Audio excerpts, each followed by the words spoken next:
Hello সবাই, অনেক দিন পর আপনাদের মাঝে নতুন একটি রেসিপি নিয়ে হাজির হলাম। Chicken shashlik with yellow rice. চলুন শুরু করা যাক। প্রথমে হাড় ছাড়া মুরগির বুকের মাংস কিউব আকারে কেটে নেব।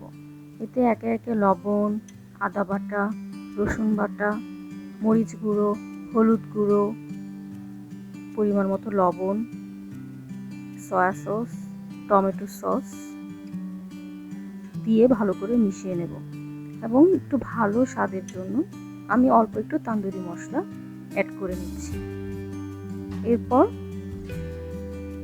ভালো করে মুরগির মাংসের সাথে মশলাগুলো মাখিয়ে নিতে হবে। মাখানো হয়ে গেলে আগে থেকে কেটে রাখা ক্যাপসিকাম, পেঁয়াজ মাংসের সাথে মিশিয়ে নেব। ভালো করে মেশাতে হবে যাতে মশলা সবগুলোর সাথে প্রপারলি লেগে থাকে। এই যে সুন্দর মাখানো হয়ে গেল, এবার ম্যারিনেশনের জন্য 2 ঘন্টা রেখে দেব। এই যে শাসলিক কাঠি নিলাম, ভালো করে পরিষ্কার করে ধুয়ে নিয়েছি। এবার কাঠিতে শাসলিকগুলো গেঁথে নিচ্ছি।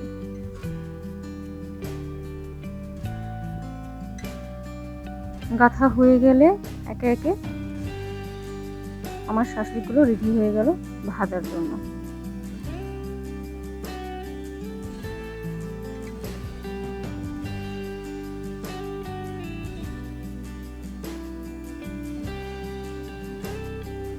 এই কাজগুলো সময় নিয়ে ধীরে সুস্থে করতে হবে। এই যে রেডি আমার শাসলিকগুলো, এবার শুধু ভাজলেই হয়ে গেল।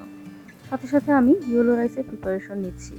আমি নিয়েছি 1 কাপ বাসমতি চাল। এতে একে একে হলুদ গুঁড়ো আর 2-3টা দারচিনি দিয়ে চুলায় বসিয়ে দিলাম সেদ্ধ হওয়ার অপেক্ষা পর্যন্ত। সুন্দর একটা ইয়েলো কালার চলে আসছে। সেদ্ধ হয়ে গেলে চালটা ঝরিয়ে নেব। এরপর চুলায় আর একটা প্যানে তেল দিয়ে পেঁয়াজ কুচি আর সাথে কেটে রাখা কুচি করে ক্যাপসিকামগুলো হালকা একটু ভেজে নিব। একটু কালো গোলমরিচের গুঁড়ো অ্যাড করে দিই, ফ্লেভারটা খুব ভালো আসে।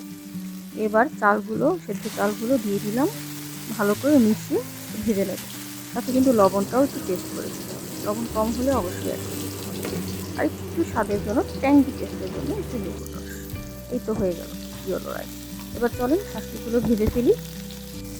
চুলায় দিয়ে দিলাম শাসলিকগুলো, আস্তে আস্তে ভেজে নিতে হবে অল্প আছে, যাতে প্রপারলি সেদ্ধ হয় এবং পুড়েও না যায়।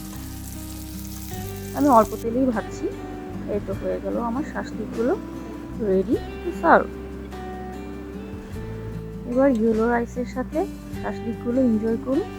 খুবই মজাদার শাসলিক উইথ ইয়েলো রাইস।